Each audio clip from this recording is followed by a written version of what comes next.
Hey everyone, welcome back to my channel studies fair. I hope आप सब अच्छे होंगे। इंडियन पॉलिटी की सीरीज़ में आज की हमारी वीडियो का टॉपिक है बिल्स इन पार्लियामेंट। तो ये वर्ड काफ़ी कॉमन है और आई होप आप सब ने सुना भी होगा। पार्लियामेंट के अंदर कई तरह के बिल पेश किए जाते हैं और तो कितने टाइप के बिल होते हैं और क्या क्या उनका मैटर्स होता है और हर बिल्स के अंदर क्या क्या डिफरेंसेस होते हैं, वो सब इस वीडियो में हम पढ़ने वाले हैं। तो फर्स्ट हम देख लेते हैं कि बिल अगर मेजरली देखें तो हम बोल सकते हैं कि दो तरह के बिल हो सकते हैं, प्राइवेट बिल और पब्लिक बिल। प्राइवेट बिल का मतलब है अगर दोनों के अंदर अगर हम डिफरेंसेस को समझें तो सबसे पहले पब्लिक बिल की अगर बात करें हम तो ये जो मिनिस्टर होते हैं जो हमारे कैबिनेट मिनिस्टर होते हैं, मिनिस्टर ऑफ स्टेट्स होते हैं, यानी कोई भी मेंबर जिसको मिनिस्टर बनाया गया पार्लियामेंट के अंदर, तो अगर मिनिस्टर के द्वारा अगर कोई बिल पेश किया जा रहा है तो वो पब्लिक बिल की कैटेगरी में रखा जाता है। लेकिन वही बिल अगर किसी मेंबर के द्वारा पेश किया गया है जो कि मिनिस्टर नहीं है, यानी किसी भी मेंबर के द्वारा, पार्लियामेंट के किसी भी मेंबर के द्वारा कोई बिल पेश किया गया है तो उसको प्राइवेट बिल की कैटेगरी में रखा जाता है। नेक्स्ट जो डिफरेंस है दोनों बिल्स के अंदर वो ये है कि जो बिल मिनिस्टर के द्वारा पेश किया गया है, यानी जो पब्लिक बिल है, उसके लिए 7 डेज़ का एडवांस नोटिस देना पड़ता है पार्लियामेंट को। यानी बिल को पार्लियामेंट के अंदर पेश करने से पहले 7 डेज़ का नोटिस, 7 डेज़ पहले नोटिस दिया जाता है। लेकिन प्राइवेट बिल के केस में ये जो नोटिस की ड्यूरेशन होती है वो 1 मंथ हो जाती है, यानी 1 मंथ का एडवांस नोटिस पहले भेजना पड़ता है बिल को इंट्रोड्यूस करने से पहले।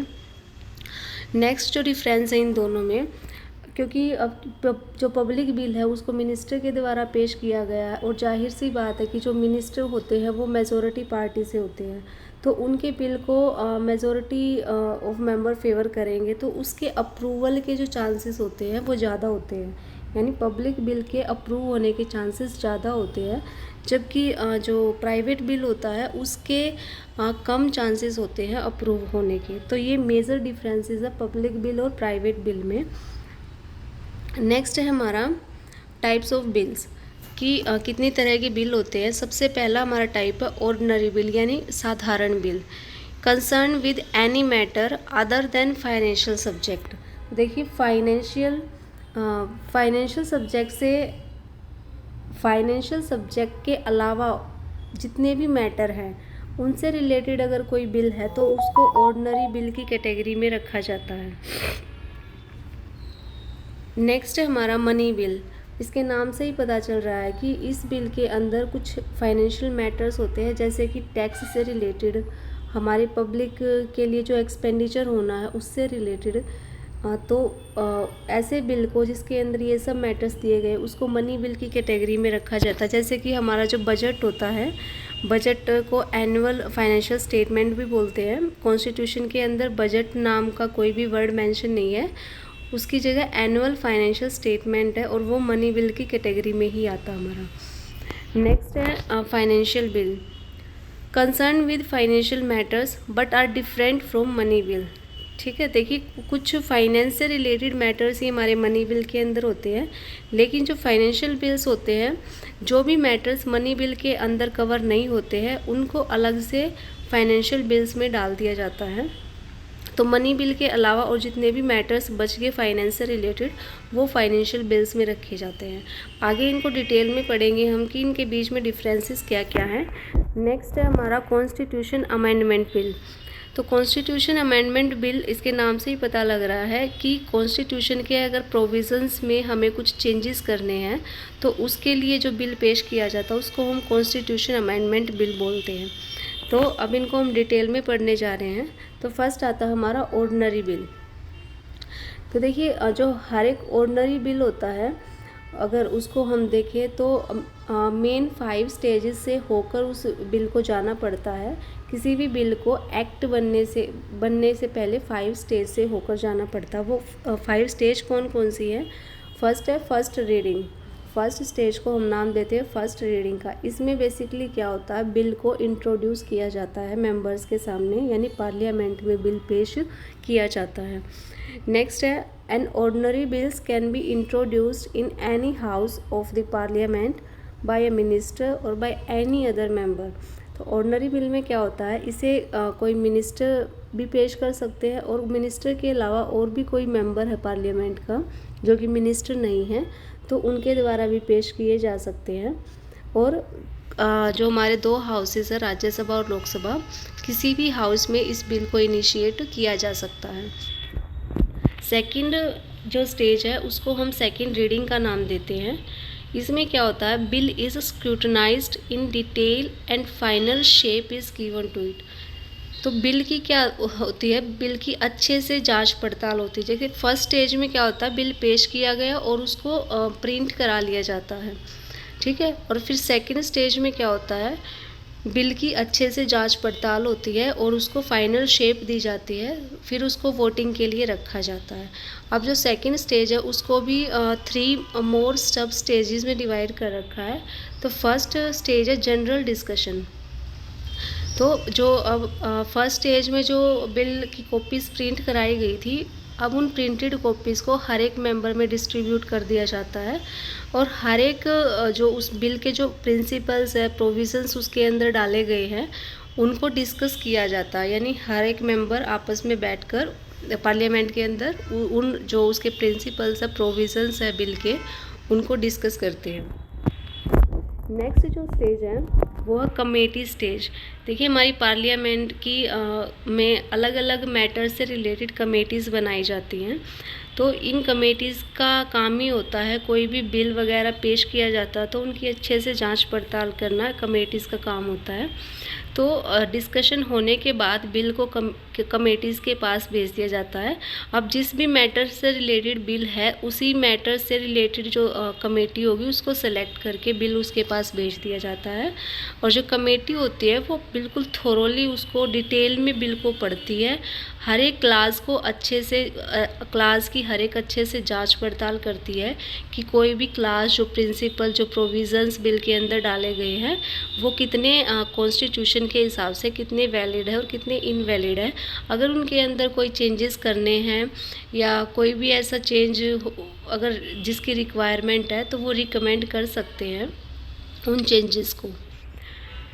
नेक्स्ट जो स्टेज है वो कंसिडरेशन स्टेज। जब कमेटी अच्छे से जांच पड़ताल कर लेती है बिल की तो फिर बिल को वापस से पार्लियामेंट में पेश किया जाता है। फिर जो सारे प्रोविज़न्स हैं बिल के उनको क्लास बाय क्लास अच्छे से डिटेल में फिर से कंसीडर किया जाता है, फिर से उन पर डिटेल में डिस्कशन होता है। Each class is discussed and voted separately. तो इस स्टेज पे क्या होता है, हर एक क्लास को अच्छे से डिस्कस किया जाता है और फिर हर एक क्लास के लिए अलग से वोट डाली जाती है कि ये पर्टिकुलर क्लास को बिल के अंदर रखना चाहिए या नहीं रखना चाहिए, उसके लिए भी वोटिंग होती है। नेक्स्ट जो हमारी स्टेप है वो है थर्ड रीडिंग। इसमें क्या होता है, debate is confined to the acceptance और रिजेक्शन ऑफ द बिल। फिर उस बिल को एक्सेप्ट करना या रिजेक्ट करना उसके लिए बहस होती है पार्लियामेंट के अंदर। अगर मेजॉरिटी ऑफ मेंबर्स बिल के फेवर में होते हैं तो बिल को पास कंसीडर किया जाता है, बिल पार्लियामेंट के अंदर पास हो जाता है। नेक्स्ट जो स्टेज है bill in the second house. जब एक हाउस से बिल अगर पास हो जाता है, मान लो अगर वो लोकसभा के अंदर इंट्रोड्यूस हुआ है और वहाँ से पास हो गया तो उसको राज्यसभा के अंदर भेजा जाता है। और ये हम पहले भी डिस्कस कर चुके हैं कि राज्यसभा के पास भी कुछ पावर्स होती है कि वो बिल को या तो ऐसे का ऐसे पास कर सकते हैं। सेकंड, वो बिल को अगर उन्हें लगता है कि कुछ चेंजेस बिल के अंदर होने चाहिए तो वो उन चेंजेस को रिकमेंड करते हैं, वापस लोकसभा में बिल को भेजते हैं और लोकसभा उन जो चेंजेस राज्यसभा ने सजेस्ट किए हैं उनको कंसीडर करके वापस से बिल फिर राज्यसभा में भेजते हैं और तब राज्यसभा उनको उसको पास कर देती है। और इसके लिए कुछ ये भी होता है कि अगर राज्यसभा बिल को 6 मंथ के लिए होल्ड करके भी रख सकती है, लेकिन उसके बाद ऑटोमेटिकली बिल को पास कंसीडर माना जाता है। जब दोनों हाउसेस से बिल पास हो जाता है तो फिर प्रेसिडेंट के एसेंट के लिए भेजा जाता है। ये सब स्टेजेस हम पहले भी वीडियोस में पढ़ चुके हैं कि अगर ये भी होता है कि अगर राज्यसभा बिल को पास नहीं करती है तो ऐसे केस में क्या होता है, दोनों हाउसेस के बीच जो डिसएग्रीमेंट है बिल को लेकर, उसके लिए जॉइंट सीटिंग बुलाई जाती है प्रेसिडेंट के द्वारा, और फिर से वोटिंग होती है दोनों हाउसेस की इकट्ठे बैठकर, और उसमें भी बिल वैसे मेजरली फैसला जो होता है वो लोकसभा के ही हक में जाता है, क्योंकि वहाँ पर जो मेंबर्स की संख्या होती है वो ज़्यादा होती है।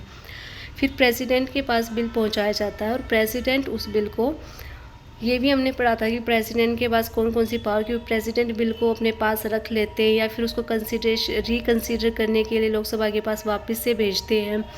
तो ये सब हम पहले पढ़ चुके हैं। तो जब प्रेसिडेंट फाइनल अपना एसेंट बिल को दे देते हैं तब कोई बिल जाके एक्ट बनता है। नेक्स्ट है ज्वाइंट सिटिंग। जो ऑर्डनरी बिल की बात करें, ऑर्डनरी बिल के केस में ज्वाइंट सिटिंग पॉसिबल है। पहले भी पढ़ा हमने कि अगर दोनों हाउसेस के बीच किसी बिल को लेकर डिसएग्रीमेंट है तो उस डिसएग्रीमेंट को सुलझाने के लिए इकट्ठी मीटिंग बुलाई जाती है दोनों हाउसेस की, और फिर बैठकर हर एक मुद्दे पर डिस्कशन होता है, और जो फैसला होता है वो मेजरली लोकसभा के हित में जाता है, क्योंकि वहाँ पर जो मेंबर्स की संख्या है वो ज़्यादा होती है। तो ज्वाइंट सीटिंग ऑर्डिनरी बिल में पॉसिबल होती है, और ज्वाइंट सीटिंग का जो प्रोविज़न है वो आर्टिकल 108 में मेंशन किया गया है।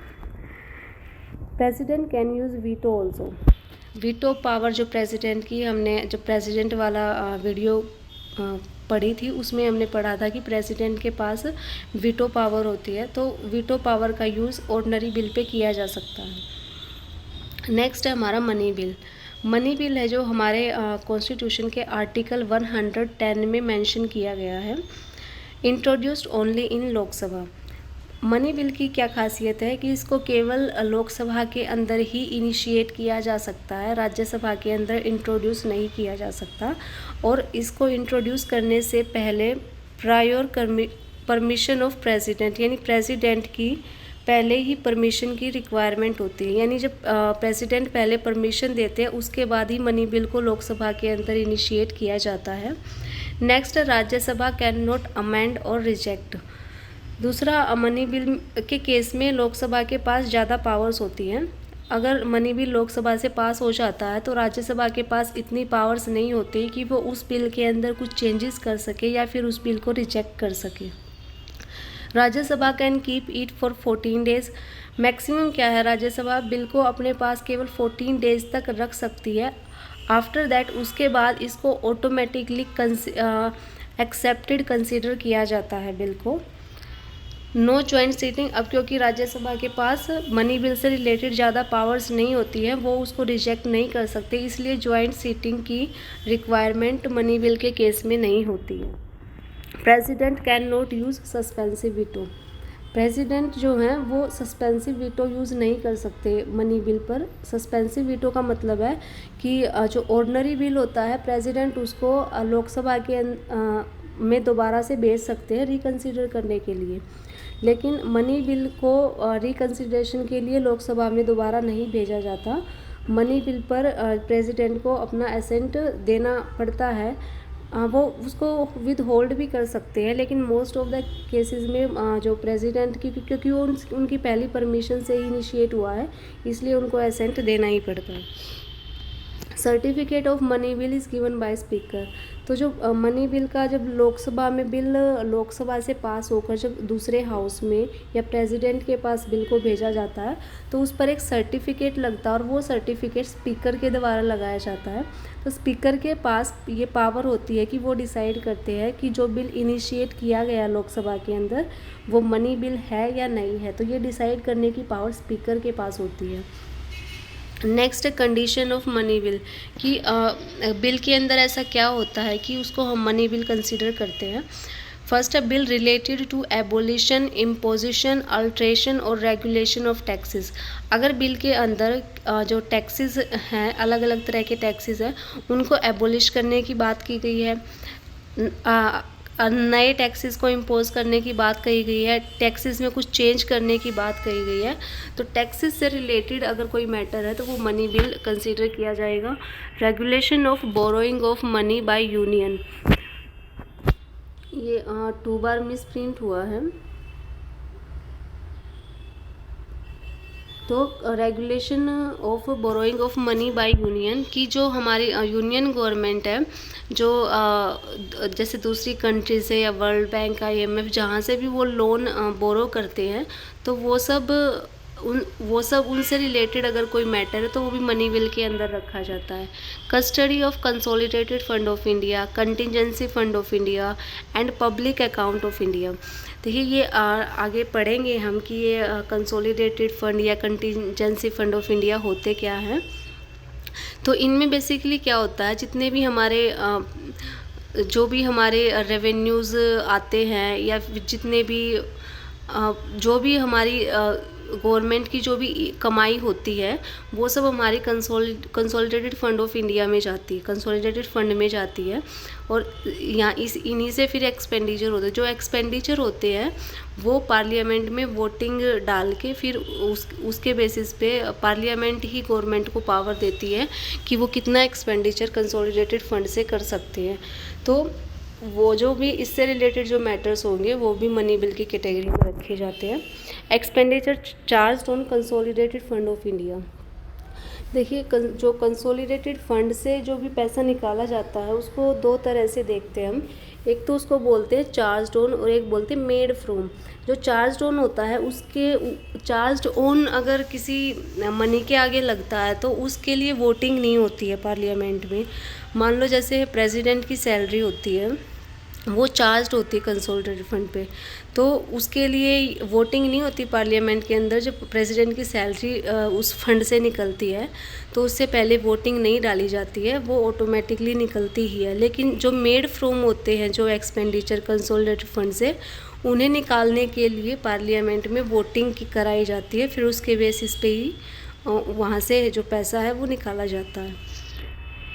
Audit of accounts of union और स्टेट गवर्नमेंट। जो हमारी यूनियन गवर्नमेंट है, स्टेट गवर्नमेंट है, उनके जो अकाउंट्स ऑडिट होते हैं उनसे रिलेटेड भी मैटर मनी बिल के अंदर होता है।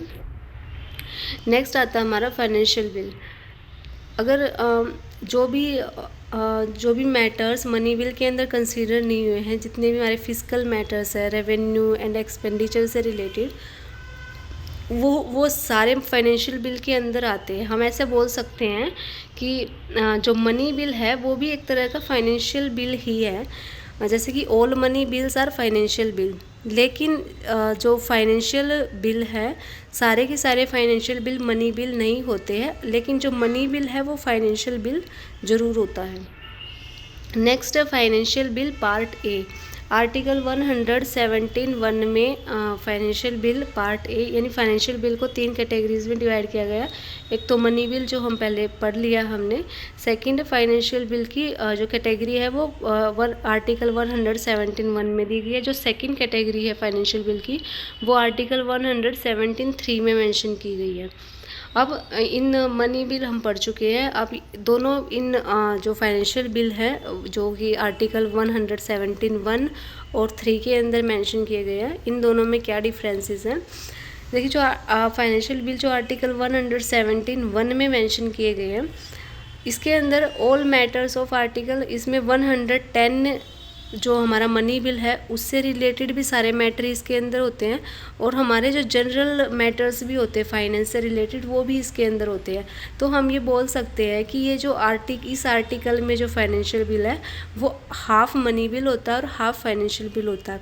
लेकिन जो आर्टिकल 117 के 3 सब क्लास में दिया गया है उसमें आर्टिकल 110 यानी मनी बिल से रिलेटेड कोई भी मैटर नहीं होता है।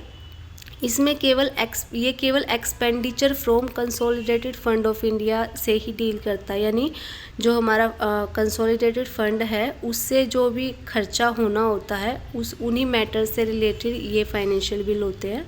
सेकंड है introduced in Lok Sabha with prior permission of president.